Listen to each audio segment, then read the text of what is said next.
misconception that people don't understand about gel coat, and then the process of waxing for those that aren't going to spend the money to do a ceramic Mhm. coating but still want to get that protection. What would be their process of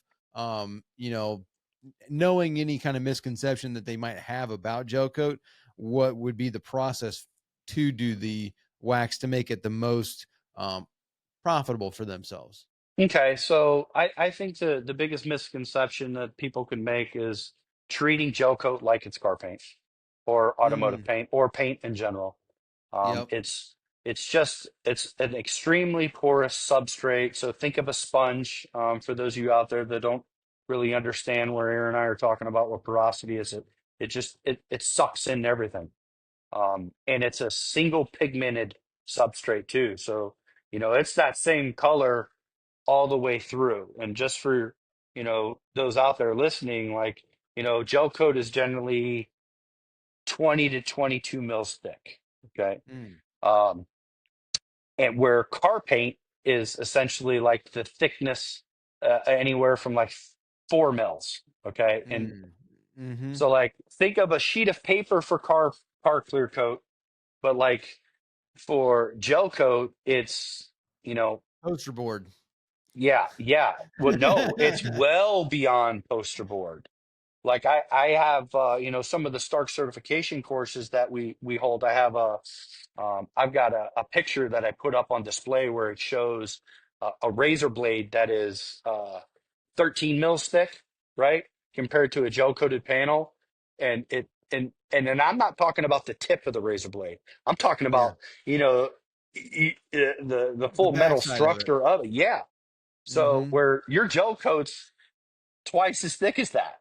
So, Yeah. when we talk about doing restorations for those that are out there with oxidized boats, like we put 400, 600 grit sandpaper on these all the time.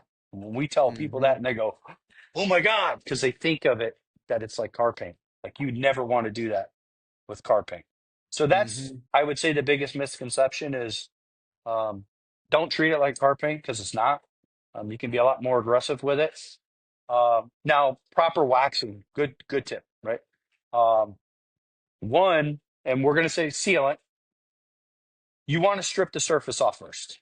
So that's where I would say is the only time you should introduce a product like Dawn dish soap, right? Which is Okay.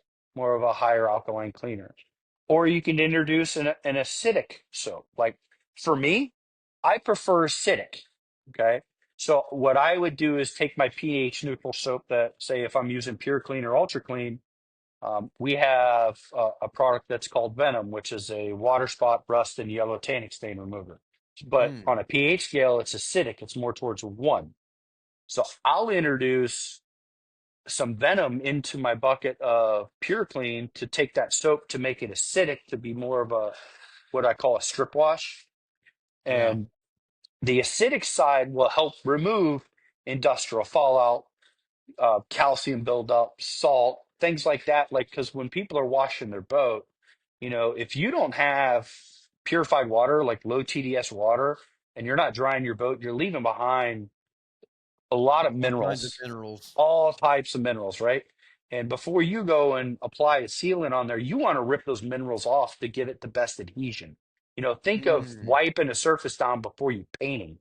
Yeah. The less oil and grease and impurities that are on that surface, the better that protection is going to adhere to that surface, right? So use an acidic wash. Just be cautious around your trailer or an MFD, any like raw aluminum, right? Like if you introduce an acidic cleaner to raw aluminum, it could, kind of turn it white and milky. Mm-hmm. And then your MFDs too. So your Simrad, your Garmin, your Hummingbird, like those a lot of times have a protective coating over those screens. Um, it could damage that. So just as long as you protect those two areas, you'll be golden. From there, um, Hyperhold Pro, for instance, you can apply it by hand, but our preferred method and most efficient method is just to use a dual action polisher, and you don't need anything fancy. Now, don't go get one of those big old school buffers, that are like the size of a steering wheel. Like guys, gals out there, like no more. Just That it's not 1975. We don't need those big things anymore.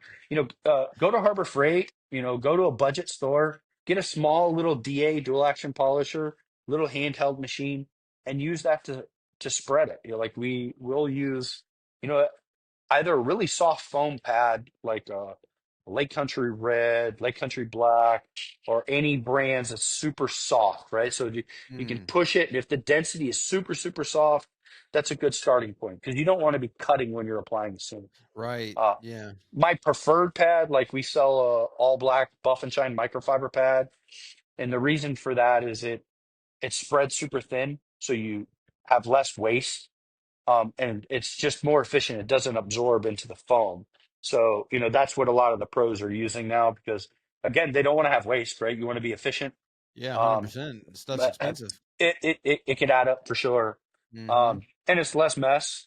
So, again, you'll put 4 dots of Hyperhold Pro on a surface, take your machine on a mid to low speed, spread it, and leave it.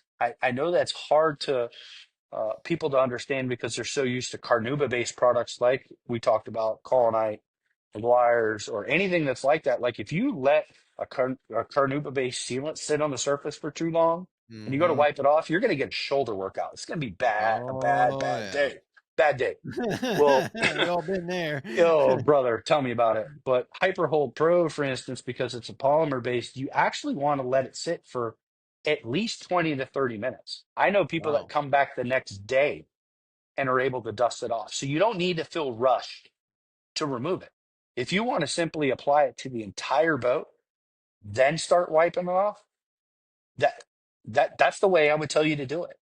Oh, Um, wow. That it, makes the it whole process a lot easier. it is again like so we talked about not only is it going to protect that substrate for longer, better, but when you have to do it, it's more efficient and you're going to do it less. I promise you out Hmm. there, if you apply that product and you maintain it with a pH neutral soap, you're going to be impressed.